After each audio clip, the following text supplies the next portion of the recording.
नमस्कार मित्रों, आज मैं आपको कक्षा 7 में पाठ 4 कथनी और करनी उसके बारे में पढ़ाती हूँ। मानव जीवन प्रभु की अनमोल देन है। सभी प्राणियों में मनुष्य को प्रभु ने विशिष्ट शक्तियाँ प्रदान की है, इसीलिए वह संसार में बहुत ही अच्छे ढंग से जीवन यापन करते हैं। मगर सभी लोग हर समय सही काम नहीं करते। कई बार मनुष्य कहता कुछ है और करता कुछ और है। कई मनुष्यों की कथनी और करनी में अंतर देखने को मिलता है। इस बात को प्रस्तुत निबंध में उजागर किया है। इसका प्रकार क्या है पाठ का, तो यह निबंध है। आगे हम पाठ के बारे में अब देखते हैं। ईश्वर ने मनुष्य को अन्य प्राणियों से श्रेष्ठ बताया। अन्य प्राणी यानी दूसरे प्राणी से श्रेष्ठ कौन है? मनुष्य। कई गुणों से उसे संवारा है, यानी मनुष्य में कई गुण हैं। इसका उसे अभिमान भी होता है, परंतु स्वयं को गुणों की खान समझने वाला व्यक्ति कई बार ऐसे कार्य करता है जिन्हें वह गलत बताता है। कथनी और करनी में अंतर के ऐसे उदाहरण रोज देखने में आते हैं, यानी हम जो कार्य करते हैं और जो बोलते हैं उसमें तफावत होता है। इस बारे में उदाहरण के द्वारा यहाँ निबंध में हमें लेखक ने बताया है। अब देखते हैं आगे। बस्ती के बीच सरकार ने पार्क बनाने की जगह छोड़ रखी थी। बरसात के मौसम में मोहल्ले के एक सज्जन को उसमें फूलों के पौधे लगाने की सूझी। बात अच्छी थी। वे कहीं से पौधे लाए, कतार से उन्हें रोपा, देखभाल की, पौधे बड़े हो गए। कुछ दिनों बाद फूल खिलने लगे, पार्क अच्छा लगने लगा। मोहल्ले के लोग सुबह शाम पार्क में टहलने लगे, यानी बगीचे में लोग आने लगे।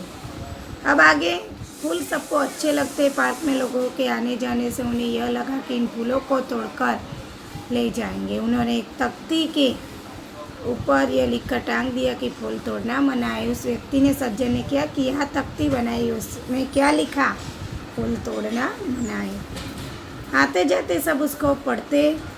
कोई भी फूलों को नहीं तोड़ता। पर मज़े की बात तब सामने आई जब लोगों ने तख्ती लगाने वाले सज्जन को बड़े सवेरे जल्दी जल्दी फूल तोड़ते देखा। वे अपनी शर्म मिटाने के लिए बोले, पूजा के लिए तोड़ रहा हो। यानी वो खुद कहता था कि फूल तोड़ना मना है, लेकिन सुबह सुबह वो फूल तोड़ता है। बसों में लिखा है धूम्रपान करना निषेध है, यानी व्यसन नहीं करना चाहिए। एक बार यात्रा करते हुए देखा कि एक यात्री ने बीड़ी जलाई और पीने लगा। उसे देखकर कंडक्टर ने कहा, भाई साहब, बस में बीड़ी सिगरेट पीना मना है। उसने जलती बीड़ी खिड़की से बाहर फेंकवा दी। यानी जो दूसरों के लिए रोक टोक है वही वो खुद कर रहा है। थोड़ी देर बाद कंडक्टर ड्राइवर के कैबिन में जाकर बैठा, सिगरेट जलाई और दोनों पीने लगे। एक दूसरे यात्री ने यह देखा तो लिखे हुए वाक्य की तरफ इशारा करते हुए कंडक्टर ने कहा, भाई साहब, बस में सिगरेट पीना मना है। इस पर कंडक्टर शीघ्र बोला, यह वाक्य आपके लिए ना कि हमारे लिए। यानी क्या वो कहता है कि ये आपके लिए है, सिगरेट हम पी सकते हैं लेकिन कोई पैसेंजर नहीं पी सकता। एक व्यक्ति दुकान पर गया। स्कूटर दुकान के सामने खड़ा कर ही रहा था। दुकानदार बोला, आप अपना स्कूटर वहाँ सामने वाहन रखने के स्थान पर खड़ा करके यानी पार्किंग में रखें।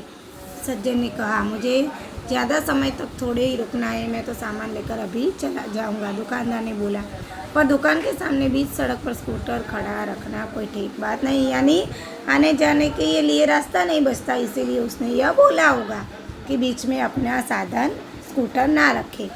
सज्जन ने स्कूटर वाहन खड़ा करके ने के स्थान पर ले जाकर खड़ा किया और वापस आकर सामान खरीदने लगा। इतने में स्कूटर लेकर दुकान पर एक लड़का आया। स्कूटर दुकान के सामने खड़ा करके वह दुकान के अंदर चला गया। इस पर सज्जन ने दुकानदार से कहा, आपने इसे मना नहीं किया? वह बोला, ये तो मेरा बेटा है। यानी अब कौन आया दूसरा स्कूटर लेकर? उसका बेटा। कुछ लोग ऐसे भी होते हैं जो आदर्श की बातें करते हैं, लेकिन जब उन्हें अपना ना पड़े तो वे आदर्श भूल जाते हैं। यानी दूसरों के लिए वो नियम बनाते और खुद ही वो नियम तोड़ते हैं। एक दिन एक सज्जन के घर उनके मित्र मिलने आए। दोनों मित्र बातचीत में मग्न थे कि किसी ने दरवाज़ा खटखटाया, यानी कोई आया है बाहर। उन्होंने खिड़की से झांक कर देखा। बाहर मकान मालिक खड़ा था, जो पिछले 4 माह का किराया बार बार मांगने आ रहा था। उन्होंने अपने बच्चे को समझाकर बाहर भेजा। जब बच्चा बाहर गया तो मकान मालिक ने उससे कहा, तुम्हारे पिताजी कहाँ हैं? मकान का किराया लेने आया है। बच्चे ने तपाक से जवाब दे दिया, पिताजी ने कहा है कि वे घर पर नहीं है। यानी बच्चे को गलत सिखाते हैं तो बच्चा वो भी बाहर जाकर यही बात बोलता है, मकान मालिक को भाड़ा ना देना पड़े इसीलिए। बच्चे की बात सुनकर मकान मालिक हंसने लगा। घर में बैठे मित्र के चेहरे पर भी मुस्कान आ गई, जिसे देखकर वे सज्जन पानी पानी हो गए, यानी शर्म से मुंह उनका लाल हो गया। एक सज्जन ने अपने पोते को यह सिखाया था कि हमें कभी किसी काम को गलत ढंग से नहीं करना चाहिए, सदा अपनी बारी की प्रतीक्षा करनी चाहिए, यानी अच्छा काम करना चाहिए। अब हम आगे चित्र में देखते हैं कि एक बात बताई गई है। एक दिन की बात है, वे जब जल बिजली के बिल जमा कराने गए, साथ में उनका 8 वर्षीय पोता भी था, यानी बिल भरने गए हैं दादाजी और पोता। बिल जमा कराने वालों की लंबी कतार देखकर वे कोई उपाय सोचने लगे। उन्होंने खड़े हुए लोगों को ध्यान से देखा। आगे ही एक परिचित व्यक्ति खड़ा दिखाई दिया। वे तुरंत उनके पास गए और बोले, बेटा ये बिल तुम घर पर ही भूल आए, लो इसका भी जमा कर दो। व्यक्ति कुछ बोले इससे पहले ही वे बिल व राशि हाथ में थमा दी और एक तरफ जाकर खड़े हो गए। पोता बार बार कहने लगा, दादाजी लाइन में लगिए ना। उसकी बात सुनकर लोग हंसने लगे, यानी बीच में जाकर दूसरे व्यक्ति को बिल दे दिया ताकि अपने आप को लाइन में खड़ा ना होना पड़े। कई लोग ऐसे होते हैं जो आदर्श की बातें तो करते हैं पर उन्हें अपनाते नहीं। इस प्रकार आचरण अच्छा नहीं होता। ऐसा आचरण करने वाले को कभी सम्मान नहीं मिलता, वे हंसी के पात्र बनते हैं। इसीलिए हमें कथनी और करनी में सदैव समानता रखनी चाहिए, यानी जो बोलते हैं वही करना चाहिए। हो कथनी करनी एक समान, जग में मिलता तब सम्मान, यानी दोनों समान है तभी हमें सम्मान मिलता है। अब बच्चों यहाँ पाठ में हमें यही सीखने को मिलता है कि जो हम करते हैं वही दूसरों को भी सिखाते, अच्छा करे और अच्छा सोचे। अब इसके शब्दार्थ हम देखते हैं। संवारा यानी सजाया, अंतर भेद फर्क, पार्क बाग बगीचा, कतार पंक्ति, वर्जित निषेध मनाही, कंडक्टर परिचालक, शीघ्र जल्दी, तपाक से जोश के साथ जल्दी से, पोता पुत्र का पुत्र, प्रतीक्षा इंतजार, राशि रकम, आचरण व्यवहार, सदैव सदैव के लिए। अब उसके मुहावरे, गुणों की खान बहुत गुणी, पानी पानी हो जाना, बहुत लज्जित हो जाना। यह सब आप लोगों को अपनी कॉपी में लिखना है अच्छे अक्षरों में। अब इसका अभ्यास हम सवाल करते हैं। सोच कर बताइए, ईश्वर ने मनुष्य को अन्य प्राणियों से किस प्रकार श्रेष्ठ बताया है? क्यों? क्योंकि मनुष्य में समझदारी की भावना है, वो सोच समझ कर आगे चल सकता है, इसीलिए अन्य प्राणियों से मनुष्य श्रेष्ठ है। प्राणी के मन में ऐसे विचार नहीं होते और उसमें सोचने समझने की शक्ति नहीं होती। धूम्रपान वर्जित है, कहाँ कहाँ और क्यों लिखा जाता है? तो वो बस में, क्योंकि पैसेंजर वहाँ बीड़ी सिगरेट का इस्तेमाल नहीं कर सकते। फूल सबको अच्छे क्यों लगते हैं? क्योंकि फूल में सुगंध होती है और वो हमें अच्छे लगते हैं।